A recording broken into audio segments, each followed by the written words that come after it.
हरे कृष्णा। हाँ, आज पापा एकादशी है। इसके लिए मैं आपको इस कथा के बारे में कुछ सुना रहा हूँ, आप ध्यानपूर्वक से सुने।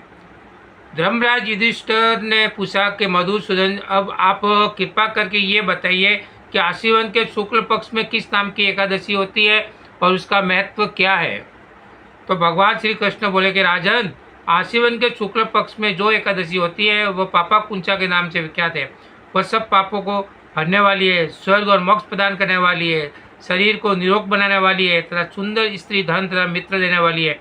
यदि अन्य कार्य के प्रसंग से भी मनुष्य एकमात्र एकादशी उपवास कर ले तो उसे कभी यम यातना नहीं प्राप्त होती है। और राजन, एकादशी के दिन उपवास और रात्रि में जागरण करने वाले मनुष्य अनायास ही दिव्य रूपधारी चतुर्भुज गरुड़ की ध्वजा में मुक्त हार से सुभोचित और पीताम्बरी धारण होकर भगवान विष्णु के धाम को जाते हैं। राजेंद्र, ऐसे पुरुष मात्र पक्ष की 10, पितृ पक्ष की 10 तथा पत्नी के पक्ष की भी 10 पीढ़ियों का उद्धार कर लेते हैं। उस दिन संपूर्ण मनोरथ की प्राप्ति के लिए मुझे वासुदेव का पूजन करना चाहिए। जितेंद्र योनि चिरकाल तथा कठोर तपस्या करके जिस फल को प्राप्त करता है वह फल उस दिन भगवान गरुड़ ध्वज को प्रणाम करके से ही मिल जाता है। भगवान विष्णु का सवारी गरुड़ है, गरुड़ के ऊपर वो ध्वज को प्रणाम करने से ही मिल जाता है।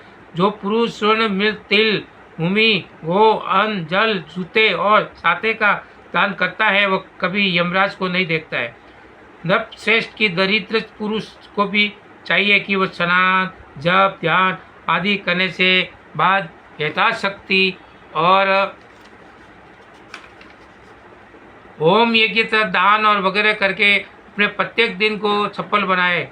जो होम, स्नान, जप, ध्यान, यज्ञ आदि पुण्य क्रम करने वाले हैं उन्हें भयंकर यम यातना नहीं देखनी पड़ती है। लोक में जो मानव दीर्घायु होता है और धन्य, कुलीन और निरोग देखे जाते हैं वे पहले से पुण्यात्मा हैं।